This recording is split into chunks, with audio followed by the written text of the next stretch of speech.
Thank you, Mark. It's my honor to be here tonight in this beautiful congregation. And I must tell you something about the interesting panel that I've heard a few minutes ago. It was unbelievable, very interesting. But it sounds to me, I don't know if it make it easier, like one of the tough arguments that we have in Israel in many, many communities. All those tough issues are on the Israeli society table.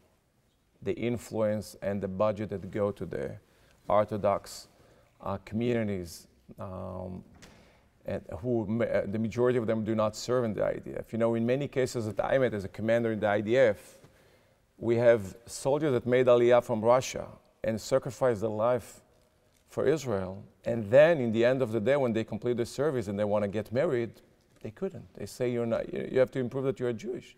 He's good to sacrifice his life for the country, but he's not good to be a Jewish and build his family in Israel. So I think it's great that you sit here and it shows the strength of the community and talk about those issues, the Jewish life here and the relationship with Israel.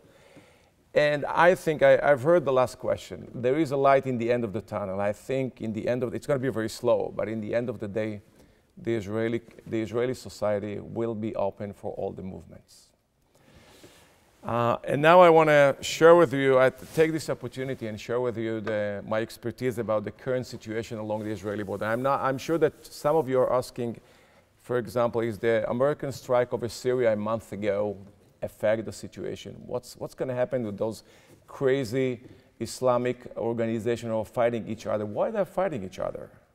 And is it good for Israel? What's happened in Syria and Lebanon? What about the Iranians' influence across? So all those issues, I'm going to share with you my expertise about those, and I would love to take your questions in the end of the day. You know, the global terrorism, in my point of view today, affect our life and create some instability situation all over the globe, and create some tough challenges to the Western to the Western societies.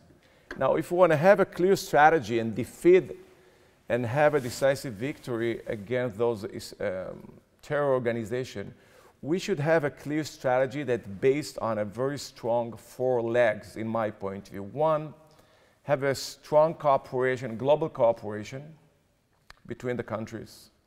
We need a cutting-edge technology when we are fighting those terror organizations, because they use a very advanced technology as well. We need boots on the ground. There is no magic solution. If we would have a strong boots on the ground against the Islamic State, against ISIS, 2 or 3 years ago, we could do it much quicker than it's happened 3 years after the establishment of the Islamic State. One of the problems that we did not have boots on the ground. And the last thing is the great intelligence. You know, the terror organizations today spend a lot of money on the cyber technology.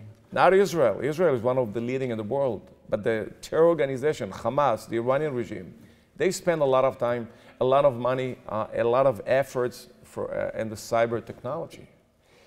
And when we fight the terror organization, it's an asymmetric war, because they don't care about the life of the civilian. They want to bomb and launch missiles to the Israeli home from the Israeli society. They don't care about the Israeli life. They don't care about the Western countries' life, but they don't care about the life of their people. They use, as you know, in Gaza 3 years ago, or in Lebanon, the Second Lebanon War 10 years ago, or in Mosul today. They use the life of their people as a human shield in front of their position. In many cases, during the Second Lebanon War, the Hezbollah located their munition storages in the basement of the civilian population, and they forced them, in many cases, to stay there to be targets for the Israeli Air Force, and then they could blame Israel that we attack civilians. So they don't care about the international law, but they use the fact that Israel and other countries care about, and we act according to the international law as part of their agenda, part of their campaign against Israel. And as I told you, they spend a lot of money on the cyber arena as well. Now, when we talk about the Arab Spring, from my point of view, after 6 years, it's a tough winter from the Israeli point of view. So unstable all over across the Middle East, from Afghanistan, Iraq, Iran, Syria, Lebanon, the Islamic State, Libya, Yemen, all over. And I think I have one major lesson for all of us.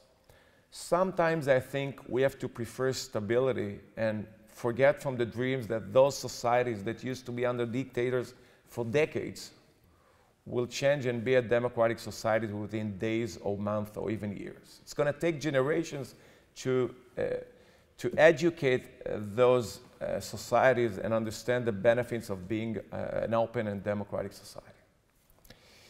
And if we talk about the situation in Syria, which is the hot spot right now in the last 5-6 years, I think, you know, we talk about the civil war. In my point of view, it's a terrible genocide.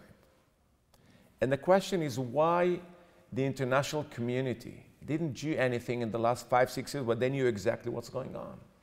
When they knew that Assad actually bombed and killed his people. Maybe because there is no oil in Syria, regarding to the Libya case. Why the international community didn't create no-fly zone above Syria, that Assad will not be able to use his air force against his people.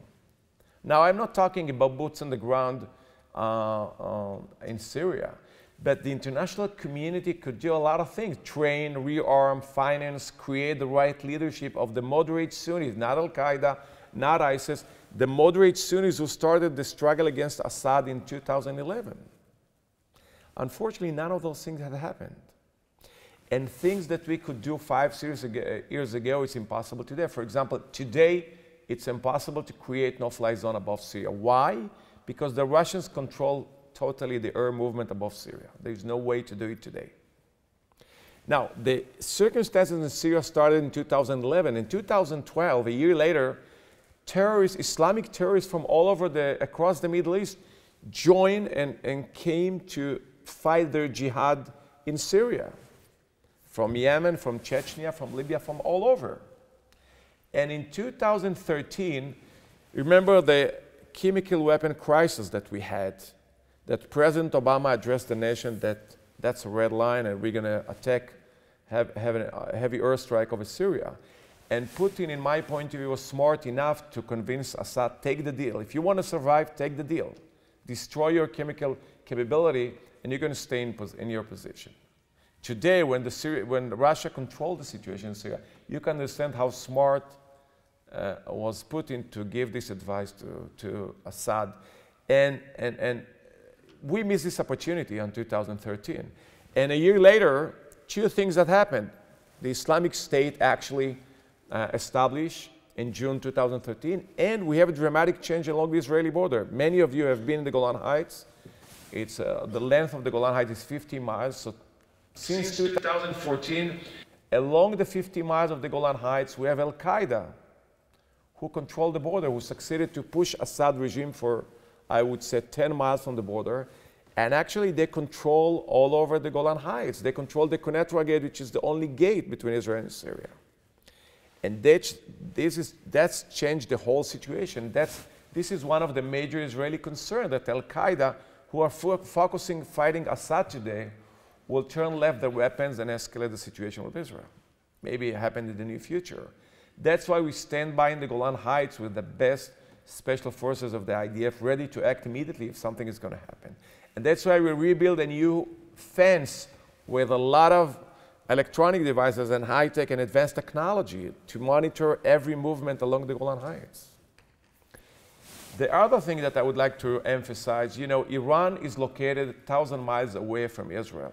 But the chaos in Syria, the fact that Syria is not a country anymore, it's just a huge battlefield, gave the Iranian regime a wonderful opportunity to create a terror infrastructure on the Golan Heights against Israel. They brought their generals, they brought their special forces unit, they brought the Hezbollah from Lebanon, and they tried in the last 2.5 years to create a terror infrastructure on the ground against Israel. So it's a civil war, it's a terrible genocide, but under the radar, it's also a conflict between Israel and the Iranian regime on the ground.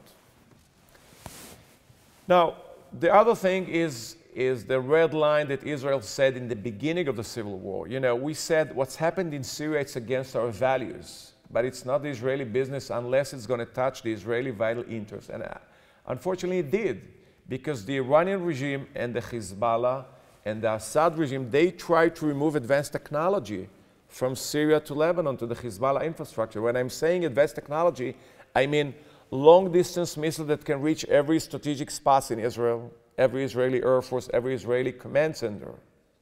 I mean anti-air battery that can create some limitations to the Israeli Air Force capabilities above Syria.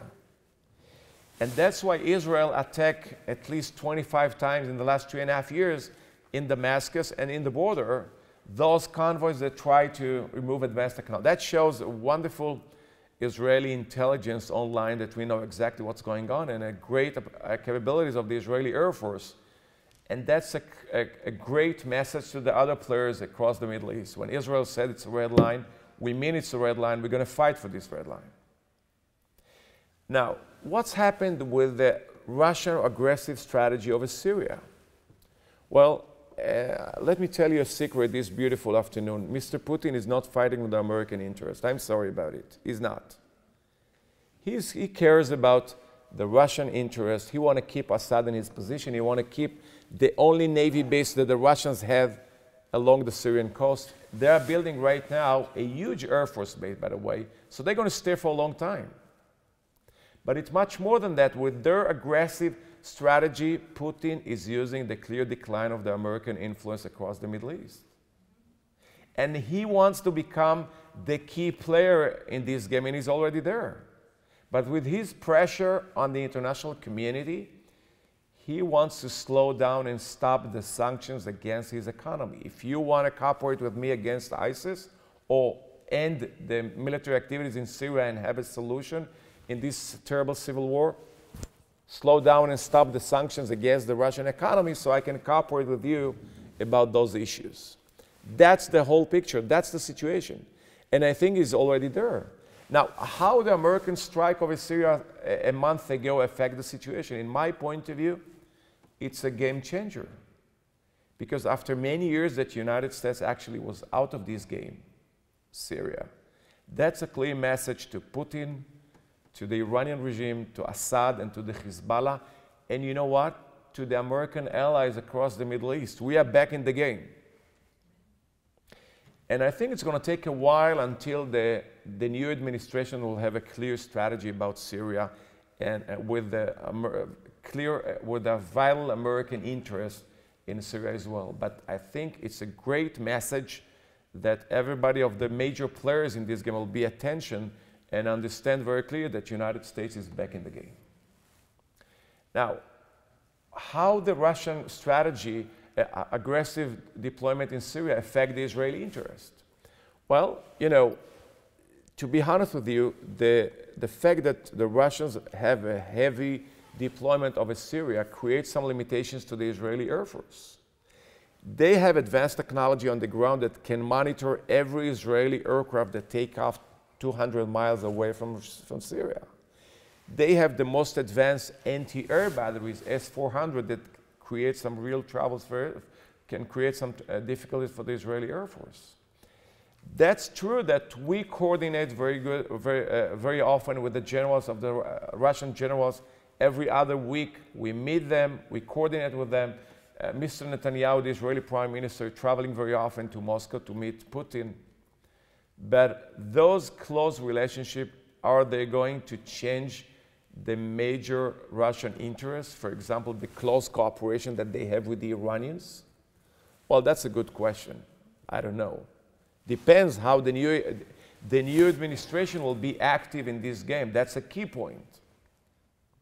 Because one of the questions on the table when we end the terrible civil war, which money is going to rebuild Syria after this terrible war? Billions of dollars. Who is going to bring this money? So there is a chance that if the new administration will be very active in Syria, I'm not talking about fight because we have to end the battles, we have to end the struggle, but there is a chance to have a deal with the Russians about Syria, Ukraine, the Baltic countries, a comprehensive deal that maybe will be helpful for Israel to push outside the Iranian regime, that's the major Israeli interest, that in any circumstances in the future, the Iranians will be out of the game. Now, how the situation in Syria affects the situation in Lebanon. You know, the second Lebanon war that took place 10 years ago, it's type of mini trauma for the Israeli people and maybe for the Jewish people all over the world. We faced so many failures of readiness, so many failures in the battlefield. And we did not achieve a decisive victory, and we compromised and signed an agreement, what we call the UN Resolution 1701. And my lesson is very clear. If you don't have a decisive victory, you compromise on a terrible diplomatic deal. And this UN resolution actually gave the responsibility of the security in Lebanon to the multinational forces. We have a Spanish brigade deployed along the Israeli and Lebanon border, and we have an Italian brigade. Wonderful guys, they enjoy the Israeli sun, but that's not the point. Are they effective? Unfortunately not. Because here are the numbers. 10 years ago, the Hezbollah, who used to be 7,000 terrorists, today there are over 40,000. They used to have 30,000 missiles ready to be launched to the northern part of Israel. Today, with the multinational forces deployment, they have over 100,000. They covered every Israeli spot, every Israeli territory. They can target every Israeli Air Force base or every Israeli strategic spots. We estimate, by the way, that in any conflict in the future, the Hezbollah is going to launch at least 1,500 missiles a day to Israel. That's a lot. Now, that's true that we have 11 Iron Dome batteries. We're going to double the numbers next year. We have a multi-tier system, probably one of the most advanced technology, but we cannot block this crazy number, and that's going to be the first priority for the Israeli pilots, to destroy all those missile sites that we know exactly where they're located. But the most important thing, it's quite along the Lebanese border because the Israeli deterrence is still effective. The Hezbollah leaders, they know very well if they're going to restart attacking an Israeli targets, the Israeli response is going to be crazy. Now, how long it's going to work, I don't know, but we know that the Iranian regime spent billions of dollars to build this crazy capability over Lebanon, those 100,000 missiles, because they wanted 2 or 3 years ago to deter Israel to attack the nuclear project. That's why they spend this crazy amount of money, and they actually control the situation. Now, how the civil war actually affect the Hezbollah situation today? You know, for the Hezbollah and the Iranians, the struggle for Assad in Syria, it's a critical struggle for the influence in the region.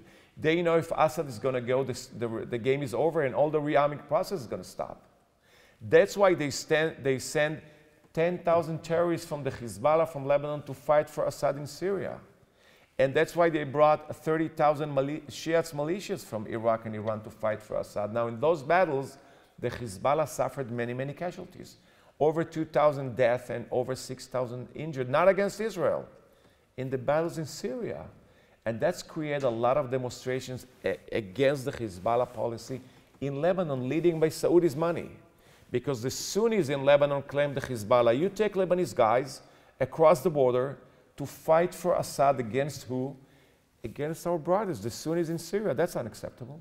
And we saw Al-Qaeda, who are Sunnis, in Lebanon attacking the Hezbollah headquarters to send a clear message. If you're going to keep attacking the Sunnis in Syria, we'll keep attacking you here in Lebanon. Now, you probably have heard that the refugees issue, it's a terrible issue, a terrible humanitarian crisis. Over 9 million people are refugees. It's the worst case since World War II. Now, we have 2 million refugees in Jordan, 3 in Turkey, 2 in Syria itself, over 1 million in Europe, and 2 million cross the border from Syria to Lebanon. Now, the total Lebanese population is 4 million. Now you can imagine how the 2 million are going to affect the structure of the Lebanese society, how it's going to affect the ratio between the communities in Lebanon. That's why the Iranians, the Hezbollah, are so nervous about it. And to make it more complicated, in northeast Lebanon, ISIS succeeded to occupy part of the Lebanese territory. And we have American airplanes landing in Beirut to rearm the Lebanese military forces who are fighting with the Hezbollah against ISIS. Crazy situation and crazy coalitions.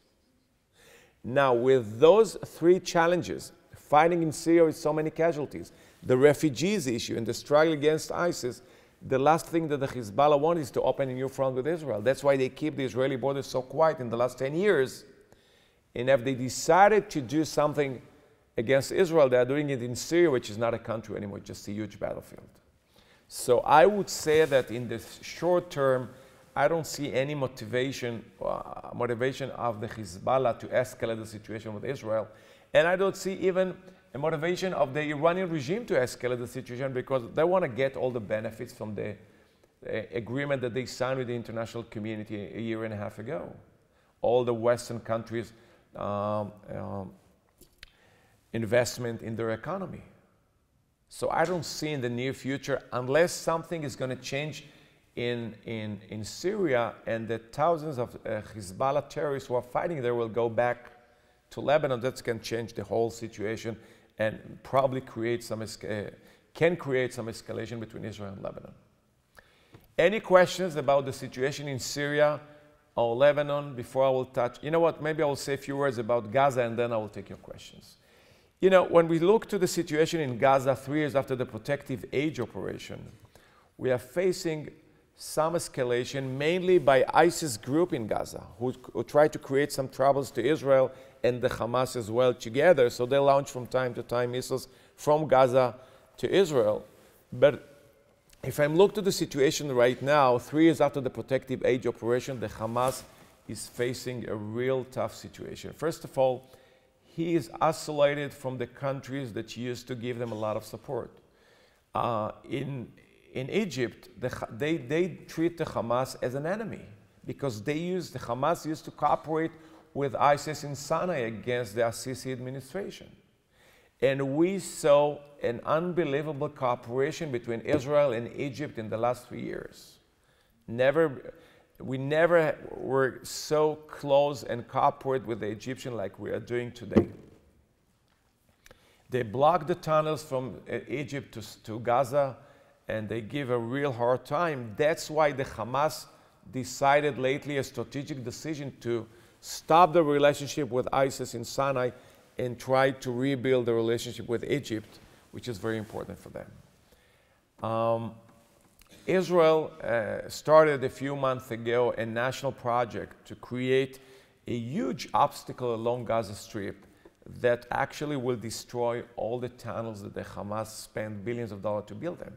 Now, one of the problems that we are really facing a humanitarian crisis in Gaza, and the Hamas, who control totally the Gaza Strip, take all the support and all the foreign aid that they send to Gaza. Instead of having better life for the people of Gaza, they rebuild the tunnels and rebuild their command center under the ground and all this military infrastructure, instead of giving better life for the people of Gaza. And the world will continue to blame Israel for the situation in Gaza in spite of the fact that we are not in Gaza in the last 10 years.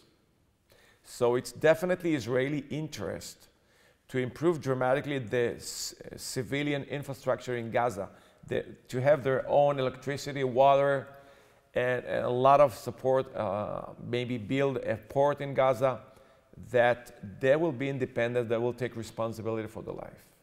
On the other hand, I think if the Hamas is going to lose the majority of their strategic tunnels with the Israeli project, that's going to be a situation that they may decide to escalate the situation, because they're going to lose a lot of things with this Israeli project. You know, I told you a lot about the challenges that the Arab Spring and the situation across the Middle East created, but it's created also opportunities. And while we tried to limit it and stop the Iranians' influence, we had in the last 2 years a very close cooperation between Israel and the Sunni countries, Egypt, Saudis, Jordan, and Turkey. And that's a great, very important for Israel to cooperate with those allies.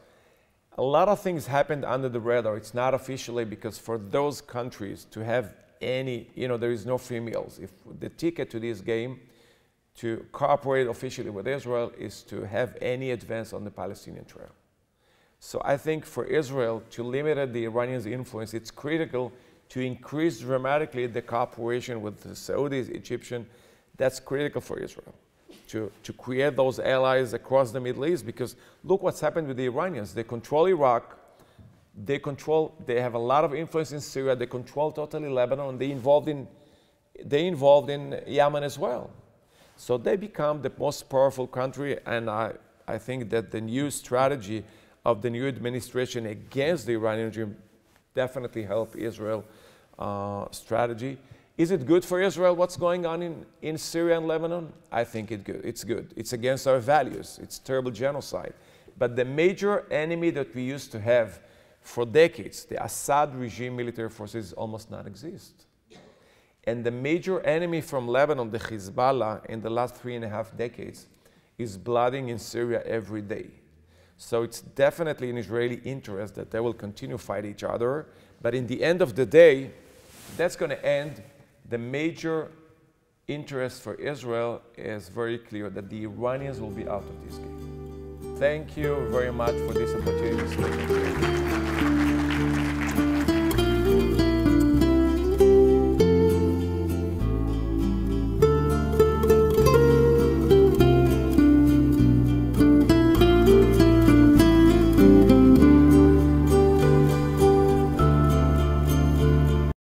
We would be pleased to send a complimentary DVD of this program to anyone who wishes to support JBS, the Jewish Broadcasting Service, with a tax-deductible gift of $36, double chai or more, to the nonprofit organization Jewish Education in Media. Simply visit the JBS homepage and click on the Donate button to make a donation by PayPal or your credit card. And please indicate the program for which you would like a DVD.